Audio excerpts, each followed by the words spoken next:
Bonjour et bienvenue sur Perfior, l'oasis de vos finances personnelles. Ici, nous parlons d'argent sous toutes ses formes pour vous permettre de développer vos capacités d'obtention, mais surtout de rétention d'argent. Nous allons aborder aujourd'hui des notions que vous entendez assez fréquemment, peut-être un peu plus ces derniers temps, à la télé, aux informations, dans les émissions débat. Il s'agit de l'économie et de son fonctionnement. Je ne parle pas de l'économie épargne, je parle plutôt de l'économie dans sa version globale. Après la vidéo, j'espère que les termes comme inflation, crise économique n'auront plus de secret pour vous. So, let's jump in!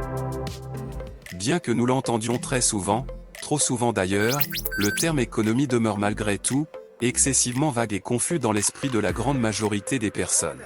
Si vous aussi, avez du mal à définir ce qu'est l'économie, rassurez-vous, ça ne sera plus le cas d'ici quelques minutes. Comme nous l'avons vu dans une autre vidéo, la monnaie, ainsi que sa forme évoluée, le crédit, constitue les maillons de base de nos échanges modernes. Voyons de plus près comment ces deux outils de base de l'économie fonctionnent, car c'est en comprenant leur fonctionnement que nous pourrons mieux saisir certains mécanismes de l'économie. Avant d'aller plus loin, mettons une chose au point. Ce n'est pas l'État qui crée la monnaie. Le rôle de l'État est de mettre en place des lois, qui vous obligent à accepter une monnaie plutôt qu'une autre comme moyen de paiement. Oui, vous êtes obligé d'utiliser la monnaie que le gouvernement vous dit d'utiliser. C'est la loi. D'autres lois existent également pour réglementer l'usage de la dite monnaie, mais ce sont les banques centrales et leurs petites sœurs les banques commerciales qui créent la monnaie. Une banque centrale est une institution missionnée par un État ou des États membres d'une zone monétaire, pour fabriquer la monnaie physique, dite aussi monnaie manuelle, les billets et les pièces de monnaie. Son but n'est pas de faire des profits, mais plutôt de s'assurer de la bonne circulation de la monnaie et du bon fonctionnement de l'économie, à travers certains mécanismes de contrôle que nous aborderons plus tard. Les banques commerciales, quant à elles, sont des établissements privés, habilités par l'État à faire la distribution de la monnaie de la banque centrale. En d'autres termes, ce sont des commerçants de la monnaie centrale. Afin de faire des profits, les banques commerciales ont développé un complément à la monnaie manuelle, la monnaie secondaire ou monnaie scripturale privée. C'est elle qui apparaît sur votre compte en banque. Contrairement à une idée bien répandue, ce n'est pas votre propre argent ou celui des autres clients de la banque qui vous est remis lorsque vous faites un retrait au guichet. Ce sont uniquement des chiffres de votre banque qui changent, et elle vous remet en contrepartie le montant en monnaie manuelle que vous désirez à partir de son stock. De cette manière, vous avez l'illusion que de l'argent est à votre disposition quand vous le souhaitez et vous faites vos transactions en toute sérénité. La vérité, c'est qu'une partie de votre argent restera uniquement des chiffres de la banque. Votre dépôt à l'ouverture de compte, les intérêts sur vos crédits, les frais de gestion de votre compte.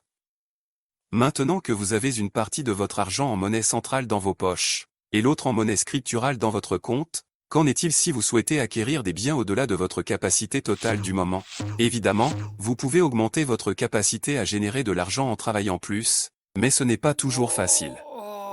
C'est là que le crédit entre en jeu. Décrit simplement, le crédit est une opération de création fictive de monnaie par votre banque. Cette création est uniquement du fait de la volonté de la banque qui décide quand, et pour qui la créer.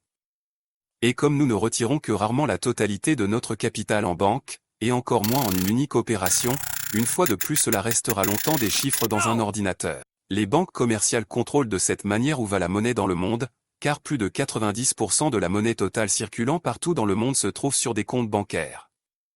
La quasi-totalité des richesses financières de la planète est donc totalement virtuelle et contrôlée par les banques. Si les banques disparaissent, la richesse du monde... Oubliez ce que je viens de dire, et revenons sur le sujet principal, l'économie. L'économie est tout simplement la somme de toutes les transactions d'un espace donné.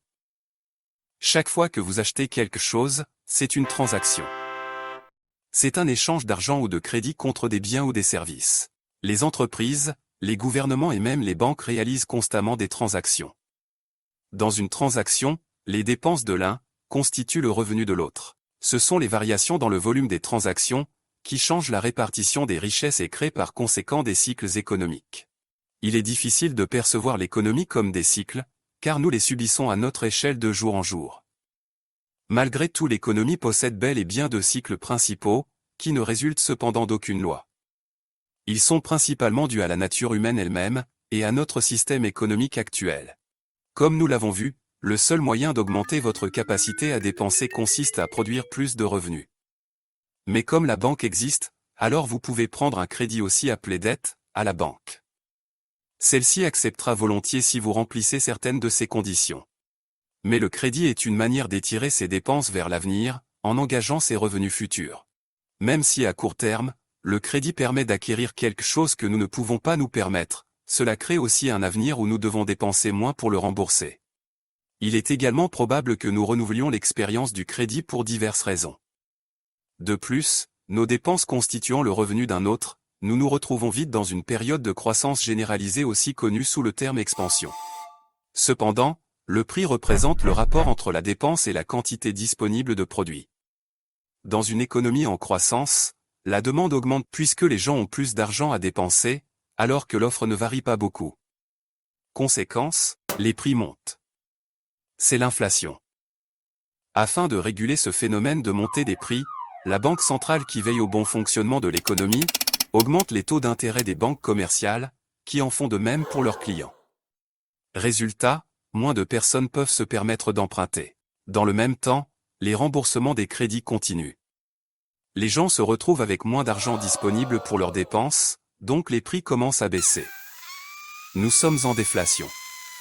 Une nouvelle fois, lorsque les prix baissent excessivement, ce qui est connu sous le terme récession, la Banque centrale intervient en baissant les taux d'intérêt et l'économie reprend de plus bas. Ce premier cycle dure en général entre 5 et 8 ans et peut s'avérer trompeur. En effet, ce cycle se répète certes, mais avec toujours plus d'intensité. Sur de longues périodes, la dette globale augmente plus vite que le revenu général, car lorsque la Banque centrale intervient pour freiner la récession, tous les crédits n'ont pas été remboursés, mais de nouveaux crédits encore plus importants sont accordés. C'est la nature humaine. Ajoutez à cela le sentiment général de reprise des activités après une récession, alors, tout va bien. Et la dette ne fait que grossir. C'est ce qu'on appelle une bulle économique. Mais le poids de la dette, c'est-à-dire le rapport entre les revenus et le total des crédits, même s'il augmente lentement, finira par devenir trop lourd au bout de quelques décennies. On finit par aboutir, comme en 1929 aux États-Unis, ou encore en 2008 un peu partout dans le monde, à l'éclatement de la bulle et à une période de désendettement. Contrairement à une récession, la Banque centrale ne peut pas intervenir en baissant les taux d'intérêt, car ceux-ci sont déjà au plus bas. On parle alors d'austérité. Tous les acteurs de l'économie, y compris le gouvernement, se mettent à réduire les dépenses pour pouvoir rembourser leurs dettes.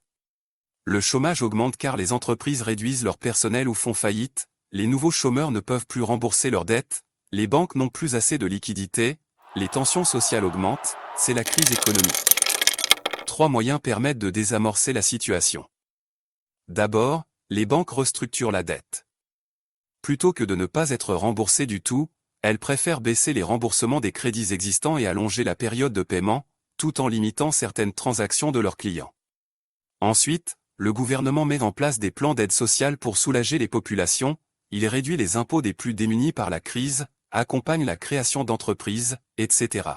Malheureusement, tout ceci n'est pas toujours suffisant.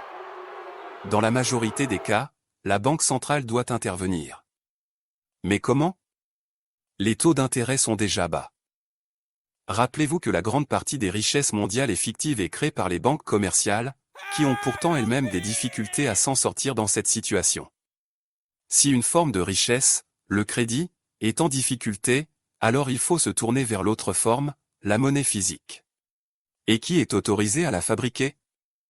La Banque centrale évidemment. Elle va donc imprimer de la monnaie, et l'injecter dans le système économique à travers le rachat de certaines obligations du gouvernement.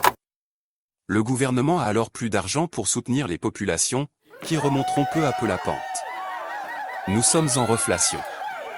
Alors que la bulle peut tenir plusieurs décennies avant d'exploser, la reflation dure en général moins de 10 ans, mais c'est une période extrêmement douloureuse pour tous les acteurs de l'économie. Ainsi le second cycle de l'économie s'achève. L'économie est beaucoup plus complexe car de nombreux facteurs interviennent, et des événements imprévisibles peuvent la bouleverser. Mais comprendre ce modèle simple basé sur les 2 cycles principaux de l'économie, permet d'anticiper l'avenir et de se prémunir de leurs effets. Maintenant que vous avez ceci en tête, ne vous laissez pas prendre au piège de la dette, vos revenus doivent croître plus vite que vos crédits, et le meilleur moyen reste d'augmenter votre capacité à produire des richesses dans le temps. Diversifiez vos sources de revenus et laissez en le moins possible en banque, Car si la banque disparaît, votre richesse aussi. Oh, je suis là, vous inquiétez pas, je vous laisse juste le temps que toutes les informations remontent au bon ami. C'est bon? J'espère que vous avez appris beaucoup de nouvelles choses à travers cette vidéo. Entre la première vidéo qui vous parlait de l'argent, de son histoire, d'ailleurs si vous ne l'avez pas regardé, je vous conseille d'aller le faire, je vous laisserai le lien en description. Et cette vidéo aussi qui vous a expliqué comment l'argent est utilisé à grande échelle pour pouvoir diriger le monde, j'espère qu'on peut dorénavant entrer dans le vif du sujet sans en perdre certains. Si c'est votre première fois sur la chaîne, je vous conseille de vous abonner, d'activer les notifications. Comme ça, vous serez prévenu dès que la prochaine vidéo sortira. D'ailleurs, la prochaine vidéo, c'est le premier maillon essentiel de la richesse, c'est-à-dire l'épargne. Sur ce, je vous laisse, portez-vous bien et à bientôt pour la toute prochaine vidéo. Arrivederci!